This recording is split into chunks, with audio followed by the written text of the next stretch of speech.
Egipto, y a tus enamorados irán en cautiverio. Entonces te avergonzarás y te confundirás a causa de toda tu maldad, y habitaste en el Líbano e hiciste tu nido en los cedros. ¿Cómo gemirás cuando te vinieren dolores, dolores como de mujer que está en parto? Vivo yo, dice Jehová, que Siconías, hijo de Joacín, rey de Judá, fuere anillo en mi mano derecha, aún de allí te arrancaría. Te entregaré en manos de los que buscan tu vida y en manos de aquellos cuya vista temes. Sí, en manos de Nabucodonosor, rey de Babilonia, y en mano de los caldeos.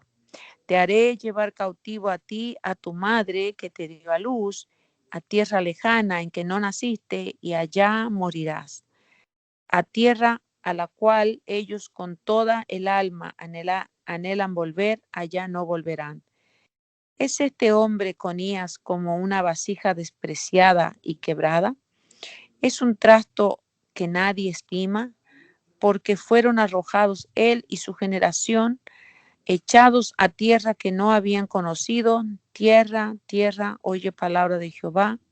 Así ha dicho Jehová, escribid lo que sucederá a este hombre privado de su descendencia, hombre a quien nada prosperó, sucederá en todos los días de su vida, porque ninguno de su descendencia logrará sentarse sobre el trono de David, ni reinar sobre él.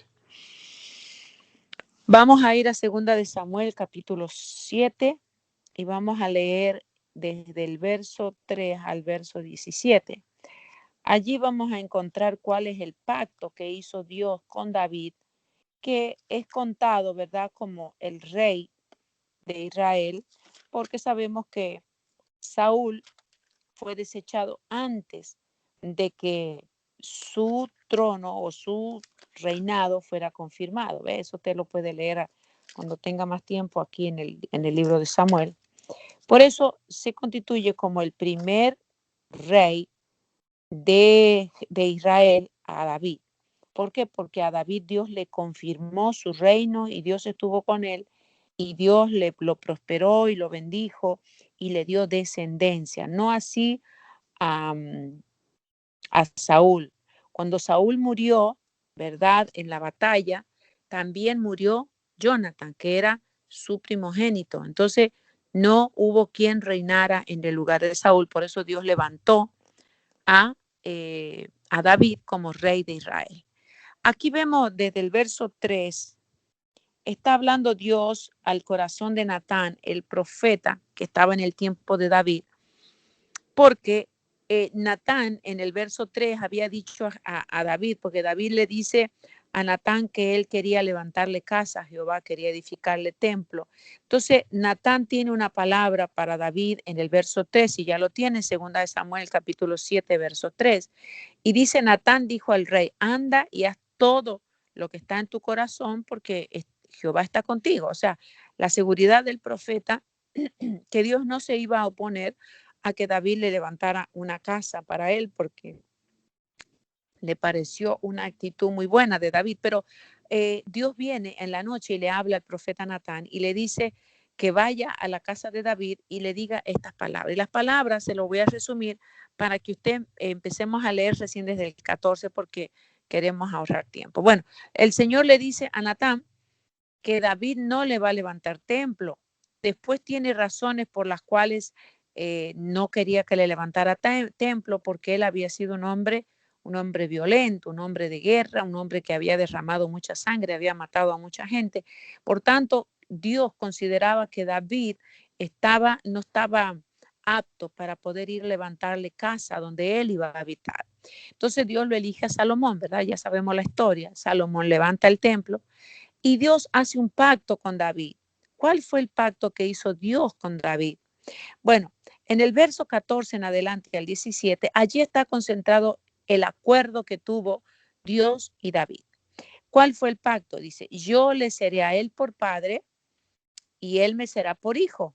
el rey que se siente allí en el trono de David. En este caso está hablando puntualmente de Salomón, pero esto es lo que heredaron los demás descendientes de la casa de David, que son los que iban a reinar. Siempre iba a haber alguien de la casa de David.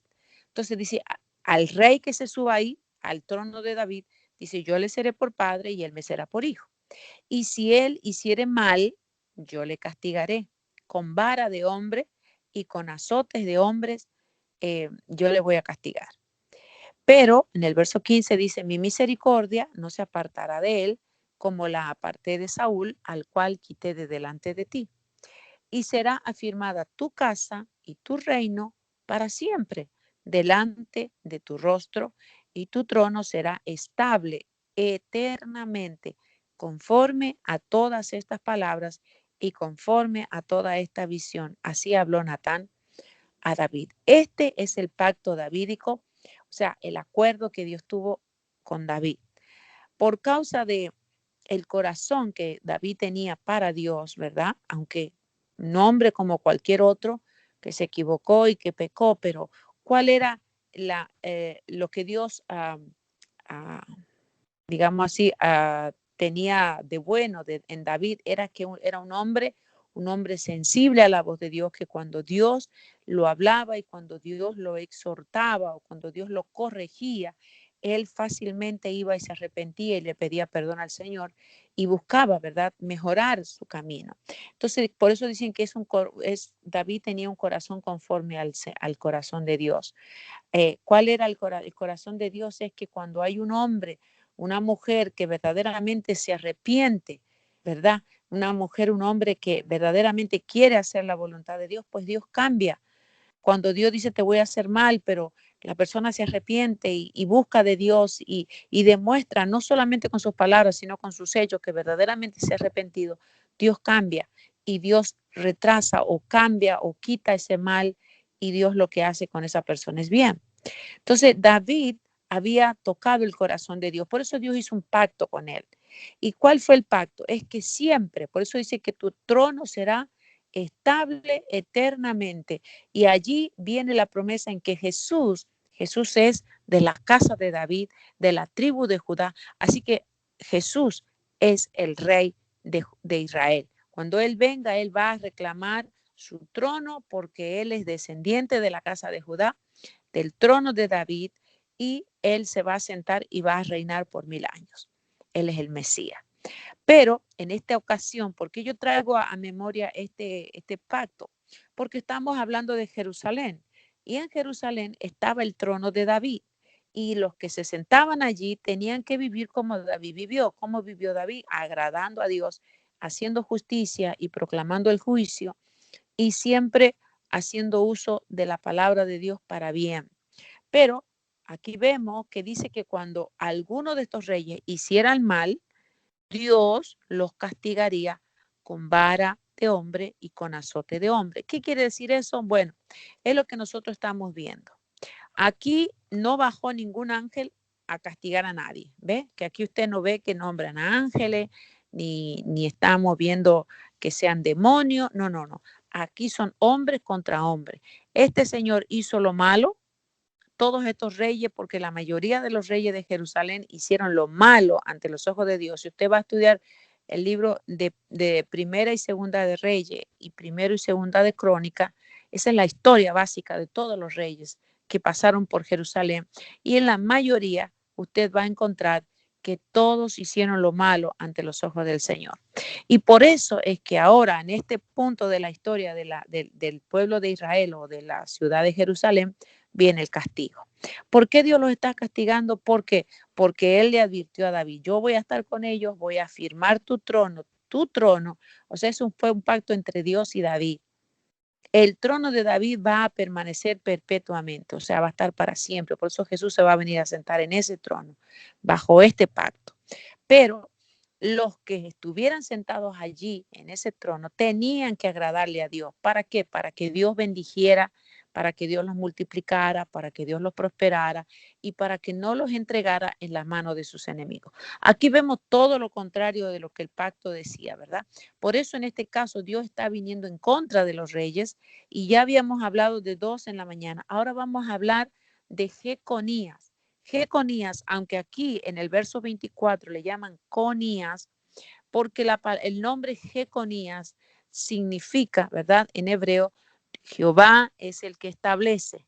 Entonces, aquí vemos que se le llama Conías como en un acto de desprecio que Dios tenía contra este hombre porque estaba haciendo lo malo delante de Dios y le quitan el G, porque G es el diminutivo de Yahweh o de Jehová y que no tenía nada de Dios este hombre, ¿verdad? No, Dios no podía establecer un reinado como el que estaba haciendo él, porque estaba, como leía en la mañana, hombres que no hacían justicia y que tampoco practicaban el juicio.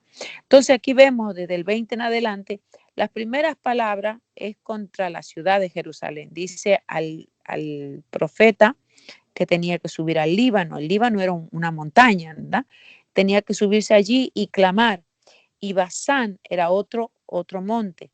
Y ahí tenía que levantar su voz y gritar por todas partes, ¿verdad? A la ciudad de Jerusalén. Cuando habla aquí de enamorados, son aquellos aliados que se había hecho este rey, ¿verdad? Gente que era pagana, gente que era idólatra, gente que eran muy malas. Él había hecho alianza con ellos, ¿verdad? Y él confiaba en esas personas, en esos países, en esas ciudades, de que lo iban a ayudar mientras vendría alguien a invadirlo, ¿verdad? Entonces aquí vemos que aquí dice que en el verso 20 que tenía que hacer eso el profeta, y el profeta hace lo que Dios le manda y se sube allí y comienza a proclamar lo que Dios le había puesto. Y le recuerda a la ciudad, en el 21, dice, te he hablado en los días de tu prosperidad. Cuando Jerusalén e Israel estaban bien, ya venían, ¿verdad? Estas palabras, donde Dios los amonestaba a ellos a arreglar sus cuentas con Él, a ponerse en cuenta con Dios, a que pudieran ellos cambiar de actitud, cambiar de forma de vida para que Dios no lo destruyera. Pero ellos que dijeron, no iremos. Este fue, dice, tu camino desde tu juventud, que nunca oíste mi voz. O sea que esto de la rebeldía y de la dureza de corazón de esta ciudad ya venía de muchos años. Entonces aquí dice el 22, a todos tus pastores, dice, pastoreará el viento y a tus enamorados irán en cautiverio. Entonces te avergonzarás y te confundirás a causa de toda tu maldad. Cuando vea que todos los planes que ellos como pueblo, como ciudad habían hecho, ¿verdad? Si viene este a atacarme, no me tengo que preocupar porque aquel me va a venir a ayudar y yo hice alianza con este otro que también me va a ayudar y hice alianza con el otro. Pero como esas ciudades también habían sido destruidas por los babilónicos porque ellos venían arrasando desde el norte, ¿verdad? Venían destruyendo todo lo que estaba en su camino. Pues cuando le tocó a Jerusalén, pues ya no había nadie que le ayudara, porque ya todos los otros ya estaban yendo a cautiverio, ya iban camino a Babilonia y ahora era el tiempo de Jerusalén. Entonces aquí dice, te avergonzarás y te confundirás por causa de toda tu maldad. Dice el 23, habitaste en el Líbano, hiciste tu nido en los cedros, ¿cómo gemirás cuando te vinieren dolores como la mujer de parto? En este versículo puntualmente estaba hablando del orgullo que había entrado en ellos. ¿Por qué?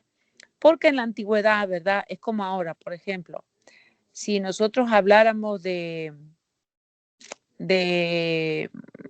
¿cómo se le llama eso? De estatus social, ¿verdad?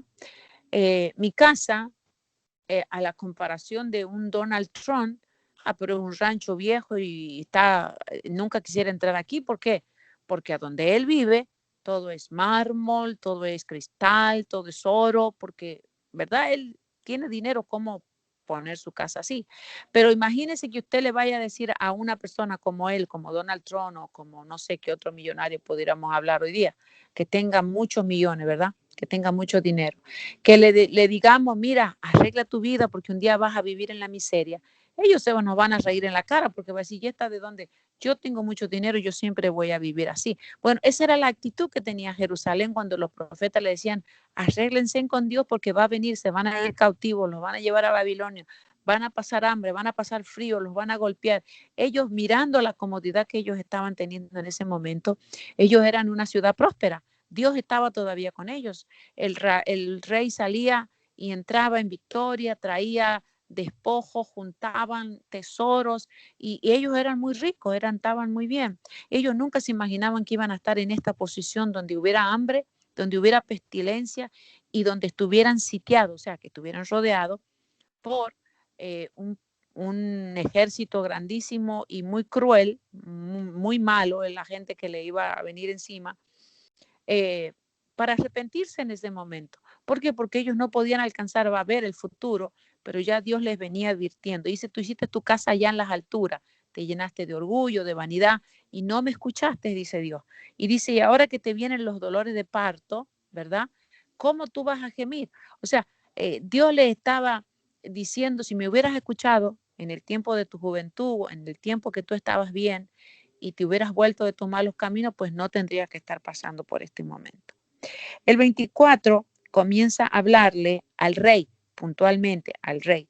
Dice, vivo yo, dice Jehová, que si Conías, el rey, hijo de Joacín, rey de Judá, dice, fuera anillo en mi mano, dice Dios, aún de allí te arrancaría. O sea, ¿cómo sería tan malo que ya Dios lo estaba desechando totalmente? Por eso que le arranca esa primera palabra de su nombre, ya no le dice Jeconías, le dice Conías solamente.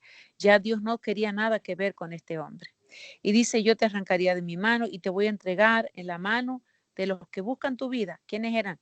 Los del ejército de Nabucodonosor de Babilonia y en manos de aquellos cuya vista temes. O sea, Israel en ese momento o Jerusalén estaba con mucho temor porque sabía que Dios ya les había anunciado que Él no estaría con ellos en esta batalla. Estos iban a venir, iban a pelear contra ellos, los iban a vencer, así que tenían miedo. Dice, si en mano de Nabucodonosor, sí, en mano del rey de Babilonia, o sea, Nabucodonosor, dice, en mano de los caldeos te voy a poner. Te haré llevar cautivo a ti, a tu madre que te dio a luz, a la tierra ajena que no conociste, allí morirás. Por eso, en esta tarde quise comenzar hablando de lo que Dios le había dicho a David, pero eso era un pacto. Un pacto quiere decir donde dos personas se ponen de acuerdo. Tú vas a hacer 50 y yo voy a hacer 50, dice Dios. O sea, tu descendencia tiene que estar consciente de que para que yo lo bendiga, para que haya lluvia, para que haya comida, para que haya protección, para que haya bendición, pues ellos tienen que hacer conforme a mi ley, tienen que estar sujetos a lo que dice mi palabra. Cuando ellos hagan lo malo, dice Dios, Él lo dejó bien claro, ¿verdad? Lo leímos. Si ellos hicieran lo malo, pues yo lo voy a castigar con vara de hombre. Y en este caso, la vara que Dios está usando para castigar a la ciudad de Jerusalén es un hombre, Nabucodonosor, que va a venir con su ejército y que va a luchar contra ellos. Pero la diferencia va a ser que ahora ya Dios no va a estar con Israel. Ya Dios no va a pelear con ellos, sino que al contrario, va a entregarlos en las manos de sus enemigos.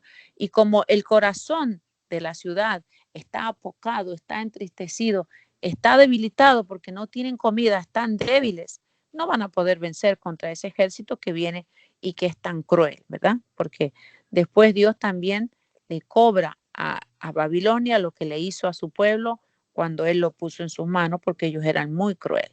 Entonces aquí vemos cómo Dios cumple lo que dejó en su palabra. Y eso es puntualmente lo que yo quiero que nosotros hablemos.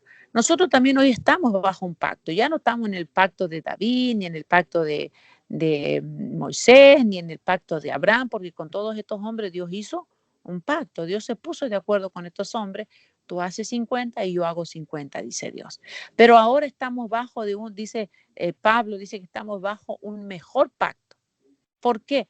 Porque las promesas que Dios les había dado a estos, Moisés, Abraham, Noé, aún David, todas eran promesas terrenales. Todo era aquí en la tierra. Pero las promesas que se nos han dado a nosotros como iglesia, como pueblo de Dios, dice que son eternas. ¿Por qué? Porque son espirituales. Eso nunca se va a cambiar. Y la primera digamos así, la primera promesa que se nos ha dado es ser salvos por la fe. Ya, ¿qué es lo que tienes que hacer? ¿Cuál es tu 50 en este pacto? Es creer en lo que Jesucristo hizo en la cruz del Calvario, más nada, creer y aceptar la salvación. Luego dice que Dios te da vida eterna y esa vida eterna es para siempre, todo aquel que cree. O sea, no hay mucho que hacer, solamente invertir la fe en esta promesa que nos da el Señor y ya es nuestra. Entonces vemos que este pacto que Dios dejó con David, estos hombres los habían roto. Por eso Dios los estaba castigando, porque ellos habían roto el pacto, ellos se habían salido del pacto, estaban haciendo nula la palabra que él había tenido con David. Así mismo es cuando nosotros comenzamos a violentar el pacto. ¿Cuál es el pacto? El pacto nuestro es que nosotros mientras estemos, ¿verdad? En fe, creyendo en lo que el Señor ha dicho y viviendo por su palabra y siendo nosotros moradas del Espíritu Santo, pues Dios tiene activo el pacto. Pero cuando nosotros nos salimos, ¿verdad? De la fe, ya no creemos la palabra y comenzamos otra vez a vivir la vida de antes, comenzamos a pecar y comenzamos a desviarnos de las cosas de Dios, pues ya no estamos bajo el pacto. Ya Dios no tiene obligación de cuidarte. Ya no tiene Dios obligación de bendecirte porque te saliste del pacto. Entonces, estos reyes ya no estaban haciendo lo que Dios les había mandado hacer. Por tanto, ya Dios no estaba en obligación de cumplir sus 50 porque ellos no estaban haciendo sus 50. Entonces aquí la desprotección de la vida del rey y de la ciudad no era porque Dios haya cambiado de idea, no era porque Dios se arrepintió, no, era porque ellos comenzaron a faltar al pacto. Entonces nosotros podemos aprender en esta tarde que cuando nosotros nos apartamos de lo que la palabra de Dios dice, comenzamos a hacer lo malo, pues nosotros tenemos que saber definitivamente que ya no contaremos con Dios en medio de nuestros problemas, en medio de nuestras situaciones. Ya no tenemos derecho de venirle a reclamar a Dios, por qué tú no me guardaste? ¿O porque tú no me bendices? ¿O porque tú permites que el enemigo venga y destruya mi vida, destruya mi familia? Dirá Dios, bueno, porque tú te saliste del pacto. Mientras nosotros estamos en la cobertura de Dios, Dios pelea por nosotros, Dios saca todo lo que tenga que sacar para darnos la bendición y ayudarnos y protegernos y bendecirnos. Pero cuando nosotros nos apartamos, nos salimos de su presencia, pues ya Dios no tiene ninguna obligación. ¿Por qué? Porque voluntariamente nosotros estamos saliéndonos de su cobertura, ¿verdad? Para que entendamos mejor, si usted tiene un seguro, ¿verdad? Ya sea médico o de lo que sea, un seguro, usted tiene que firmar, ¿verdad? Un contrato. Usted tiene que firmar que usted está de acuerdo con lo que dice allí, ¿verdad? Y dice, usted puede hacer esto, esto, esto, y esto, y esto, y esto, usted no puede hacerlo. Cuando usted comienza a hacer lo que usted no puede hacer, usted queda sin cobertura. Usted ya no puede reclamarme al seguro. Mira, ¿por qué tú dejaste que me cobraran esto o porque me llevaran esto? Si tú eres mi seguro, dirá la aseguradora, bueno, porque usted empezó a hacer lo que usted no debía hacer. Y quedó sin cobertura, quedó sin seguro. Entonces es un pacto que usted hace con la aseguradora. Mientras usted se maneje así, así, así, usted tendrá la cobertura, usted tendrá la aseguranza. Pero mientras usted haga lo contrario, pues usted queda sin cobertura. ¿Por qué? Porque Dios no puede ir al terreno del enemigo y reclamarlo a usted o reclamarme a mí cuando voluntariamente yo me fui al terreno del enemigo. No fue el enemigo que me sacó y me arrebató y me empujó. No, yo voluntariamente voy y peco y hago lo malo, pues yo voluntariamente estoy saliéndome de la presencia de Dios, saliéndome del territorio de Dios para entrar en el territorio del enemigo. Entonces ya Dios no puede decir más nada. Entonces estos reyes se habían salido del pacto, por tanto Dios los dejó sin cobertura, los dejó sin bendición, los dejó sin ayuda. ¿Y cuál fue el fin de toda esta ciudad? Pues fue ir a cautiverio por 70 años, lo cual Dios les estaba advirtiendo desde muchos años antes y ellos no quisieron oír. Hicieron oído sordo y por tanto cosecharon lo que sembraron. El verso 28 dice, este hombre, Conías, el rey, dice, es una vasija despreciada y quebrada. Es un trasto que nadie estima. Dios lo había desechado. Dios lo había dejado sin cobertura, sin ayuda, ¿verdad? Y por tanto iba a ser llevado ya como prisionero y dice que fue arrojado él y su generación. Dice también echados a tierra que no habían conocido. Dice una exclamación aquí, tierra, tierra, tierra que oye palabra de Jehová. Así ha dicho Jehová, escribid lo que sucederá a este hombre privado de su descendencia, hombre quien nada prosperó, sucederá en todos los días de su vida, porque ninguno de su descendencia logrará sentarse sobre el trono de David, ni reinar en su lugar. Bendito sea Dios. Qué tremendo es poder profundizar, ¿verdad?, en las cosas que ya dijo Dios. Por eso nosotros tenemos que estar muy atentos a lo que la palabra de Dios nos enseña, para que nosotros no nos salgamos del pacto, no invalidemos la sangre de Cristo. Dice que si alguno va y peca voluntariamente, la sangre de Cristo ya no tiene más efecto en usted, no tiene más efecto en mí, sino que dice, tenemos por inmunda la sangre de Jesucristo y la pisoteamos, o sea, la humillamos, diciendo, tú me limpiaste, pero yo me vuelvo al pecado. Ahora, tenemos que entender que cuando nosotros pecamos voluntariamente, bueno, cuando sabemos que algo es malo, por ejemplo, usted le pregunta a un niño de 3 años, mentir, ¿es malo? Y ellos le dicen, sí, es malo. Pero hasta que no alcanzamos un grado de conciencia, ¿el niño miente? Sí. Por eso es que el niño a los 5 o 6 años usted tiene que insistirle, tiene que pedirle perdón al Señor, no tiene que seguir haciendo eso, tiene que educarlo al niño, no tiene que mentir, no tiene que ser un mentiroso. ¿Por qué le tenemos que enseñar a esa altura? Bueno, porque él está todavía inmaduro, ¿verdad? Y no puede alcanzar a medir, ¿verdad?, sus actos, pero llegará un momento en que él tendrá que hacerlo, porque entenderá que si no deja de mentir, pues se irá al infierno, ¿verdad? Porque eso dice la palabra de Dios, que los mentirosos ya están como número 1 ahí en la lista de los que van a ser condenados eternamente. Pero lo que quiero decirle, que muchas veces la gente sabe que algo es malo y va y peca. Eso es pecar deliberadamente, voluntariamente. Sabes que eso es malo y vas y lo haces igual. Voy y lo hago igual. Allí nos estamos saliendo del pacto, nos estamos saliendo de la cobertura, nos estamos saliendo del territorio donde Dios nos va a cuidar. Y estamos entrando en el territorio del enemigo, donde el enemigo puede venir y hacer con nosotros, ¿verdad?, lo malo. ¿Por qué? Porque ya estamos en su territorio, le pertenecemos a él, estamos practicando lo que le corresponde a él. En esta tarde lo importante de lo que tenemos que pedirle al Señor es que nos ayude a que cuando leamos la palabra, hermano, no lo leamos como una revista, como un libro cualquiera, sino que cuando leamos, meditemos en ella y la retengamos en nuestro corazón. ¿Para qué? Para que cuando venga el tentador que te va a poner delante, ¿verdad?, lo malo, la tentación no es mala, la tentación no es pecado. Todo el mundo es tentado. Jesús fue tentado. Pero ahora lo importante es qué tú vas a hacer con la tentación. ¿Qué voy a hacer yo con la tentación? ¿Voy a acceder a la tentación o voy a decirle no, como Jesús? Porque Jesús fue tentado en todas las cosas, dice la palabra de Dios, pero él fue sin pecado. Entonces nosotros tenemos que ver, cuando venga el enemigo a tentarme, ¿con qué me voy a defender de él?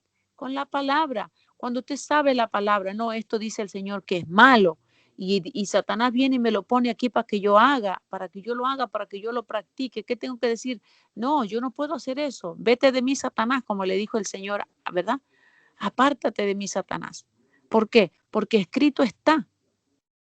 Ahora, si leemos la palabra y nos la olvidamos a los 2 segundos que la hemos leído, pues nunca podremos defendernos del enemigo cuando él venga a tentarnos. Eso yo creo que debe tener muy en cuenta. Las promesas del Señor son sí y amén. Dios nos ha dado promesas y las promesas son tuyas y las promesas son mías. Pero ¿cuándo son efectivas? Cuando nosotros las ponemos por práctica. Si el Señor dice, yo estaré contigo todos los días del mundo, hasta el fin del mundo, dice, bueno, hoy Dios está conmigo.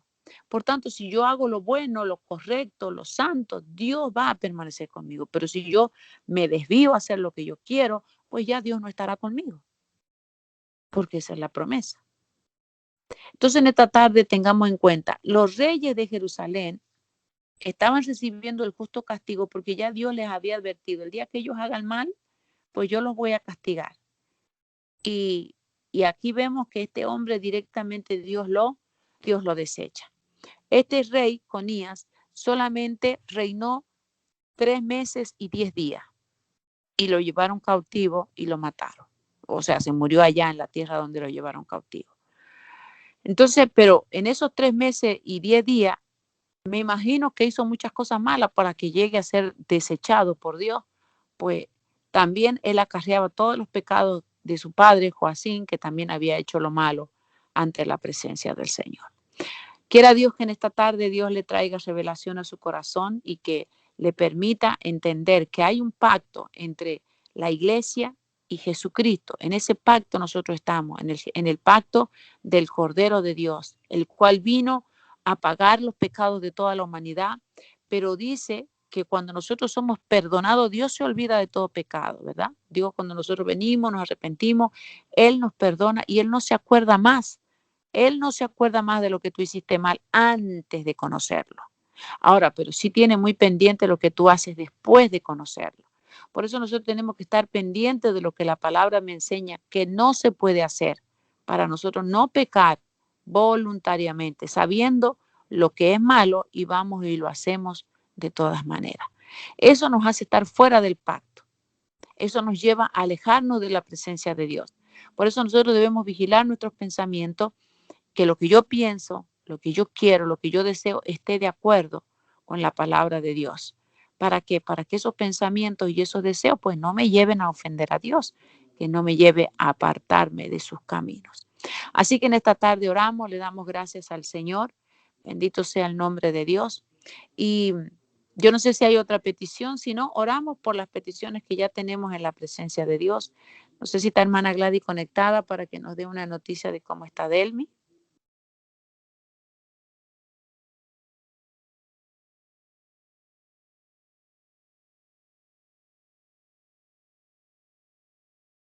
Pues parece que la hermana Gladys no está conectada, pues más tarde, si tiene tiempito, llamen a la hermana Delmi si tienen el número y puedan darle una palabra de aliento en medio de lo que ella está viviendo. Amén.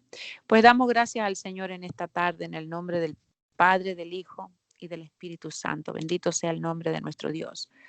Amado y Padre bueno, agradecidos estamos en tu presencia por darnos esta palabra que en esta tarde la recibimos en el corazón, para meditarla, Señor, y para vivirla, Padre. Gracias te damos, Señor amado, por la sangre de Jesucristo que nos limpia de todo pecado y de toda maldad, el cual vino a este mundo a cumplir tu propósito, Señor, de salvar lo que se había perdido. Señor, gracias te damos porque en esta tarde podemos entender, Señor amado, la libertad que tú nos has dado, Padre, la liberación que tú has hecho en nuestras vidas, en nuestros corazones. Y te damos gracias, Señor, porque tú nos sacaste del medio de la oscuridad, de la ignorancia en la cual el enemigo nos tenía, Señor, cautivos a tantos vicios y a mala vida.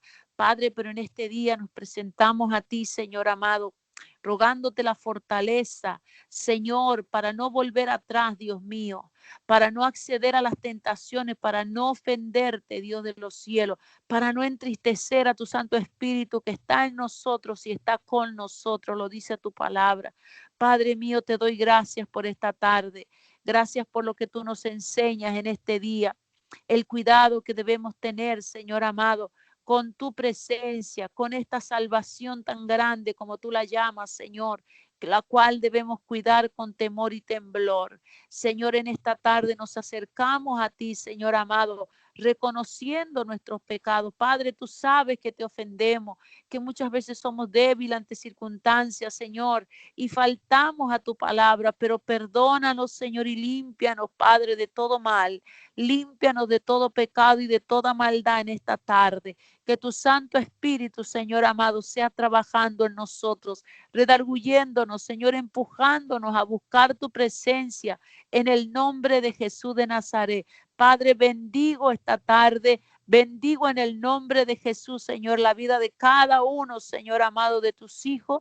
Bendigo mi familia en esta tarde, Señor, y te doy gracias por ella. Gracias por mis hijas, por mis hijos, Padre. Gracias por mi esposo. Gracias por la iglesia, Señor. Gracias por mi familia en Argentina. Gracias por lo que estás haciendo, Señor amado, en nuestros corazones. Gracias por la motivación de tu Espíritu Santo a buscar tu rostro en medio de este tiempo, Dios de los cielos. Permítenos crecer en fe. Permítenos crecer en confianza, Padre, que en cada momento, Dios de los cielos, tu palabra sea quien nos guíe, la cual se revele a nuestros corazones y nos ayude, Señor, a permanecer viviendo por ella y en ella, Señor amado. Ruego, Padre Santo, el corazón de cada uno está delante de ti, que venga de ti, Señor amado, la fortaleza, el ánimo, Señor, para buscar tu rostro. Señor, bendigo a cada uno, Dios de los cielos, en esta tarde y ruego, Señor amado, todo aquel que está pasando por momentos difíciles, Señor. Ponemos la vida de nuestra hermana Delmi, delante de ti está, Señor. Te rogamos que tú te glorifiques en la vida de tu hija, que tú termines la obra que has empezado, Señor. Y gracias por el milagro que tú estás haciendo en ella, Señor. La bendecimos en esta tarde, donde quiera que ella se encuentre, Padre. Que tus ángeles la cuiden, Señor, y tú la fortalezcas física y espiritualmente, Señor. En el nombre de Jesús de Nazaret, Dios santo y poderoso. Bendigo cada una de las familias, Señor, que en esta tarde están conectadas, Dios mío, y ruego por sus necesidades, ruego por sus peticiones que están delante de ti, Señor, en este día, que tú las conoces, Señor amado, desde el momento, Señor amado, en que nació en su corazón ponerlas delante de ti, Padre. Te ruego, Padre, que te glorifiques en esta tarde sobre cada hogar, sobre cada vida, en el nombre de Jesús de Nazaret. Ten misericordia, Señor eterno, de cada uno de tus hijos, Padre. Fortalécele, Señor, llénale, dale de tu gracia y que a donde quiera que ellos vayan, Señor, ellos puedan experimentar tu guía, experimentar tu ayuda, Señor, tu fortaleza, en el nombre precioso de Jesucristo de Nazaret. A ti damos la gloria, a ti damos la honra y a ti damos la alabanza. Padre, oramos por las peticiones en esta tarde. Traemos la vida de Alma Rosa, Señor. Traemos la vida de Francisco. Traemos la vida, Señor, de Emiliano. Traemos la vida de Fernando, Señor amado. La vida de Héctor, Padre mío, en esta tarde. Traemos la vida de cada uno de estas personas que están llegando al templo, Señor. Oramos porque tu mano preciosa esté sobre esta gente, Señor amado. Que tú bendigas la vida de Alma Rosa, Padre. Que tú la guardes de todo mal, Señor amado. Y tú, Señor amado, termines de hacer la obra que empezaste en su interior. Padre, glorifícate. Glorifícate en la vida de cada adolescente y de cada joven, Señor, en medio del problema que ellos estén pasando. Señor, ten misericordia, Padre. Te lo rogamos en esta tarde, en el nombre precioso de Jesús de Nazaret. A ti damos la gloria, a ti damos la honra y a ti damos la alabanza. Padre, gracias te damos por este día, gracias te damos por esta tarde. Gracias te damos porque nos permites orar y clamar en tu presencia. Ponemos la vida de cada uno de tus hijos, Padre. Ponemos a pie divino delante de ti, Señor, a grandes y a pequeños, Dios de los cielos. Oramos, Señor amado, porque tú seas el que prospere el ministerio, que tú levantes hombres y mujeres llenos de tu Espíritu Santo, que puedan llevar adelante tu obra, Señor, que no haya nada que impida, Señor amado, en la vida de cada uno, Señor, para seguir adelante. En el nombre santo y precioso de Jesucristo, te damos gracias, Señor, en esta tarde. Amén y amén. Gloria a Dios. Gracias le damos al Señor, mis amados, por este día y por esta tarde que hemos podido clamar, hemos podido buscar su rostro. Les despido hasta mañana a las 6 de la mañana con la ayuda del Señor.